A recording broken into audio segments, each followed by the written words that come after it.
कुछ दरवाजे बस बंद ही रहने चाहिए, क्योंकि अगर वो खुल गए तो वापस बंद करना नामुमकिन हो जाता है।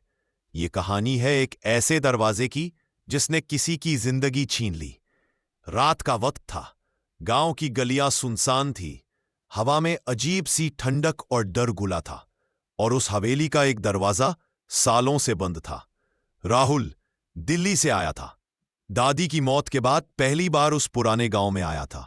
हवेली उसी की विरासत थी, लेकिन वो नहीं जानता था विरासत के साथ एक भय भी उसे मिलने वाला है।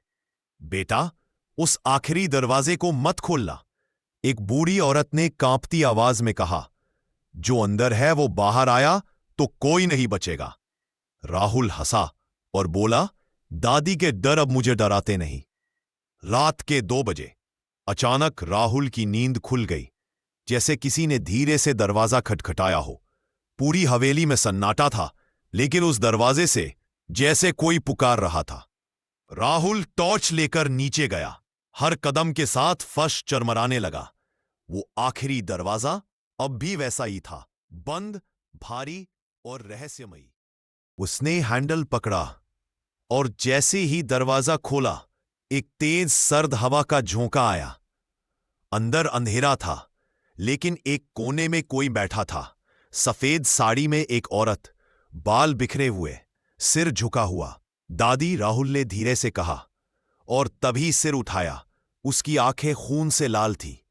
राहुल की चीख हवेली की दीवारों से टकरा गई। एकदम शांत। अगली सुबह गांव वाले हवेली पहुंचे। दरवाजा खुला था, लेकिन राहुल नहीं था। बस एक तस्वीर टंगी थी, उसी जगह जहां उसकी दादी की लगी थी। लोग कहते हैं हर रात उस हवेली से आवाज आती है। मैंने सिर्फ दरवाजा खोला था, बस एक बार।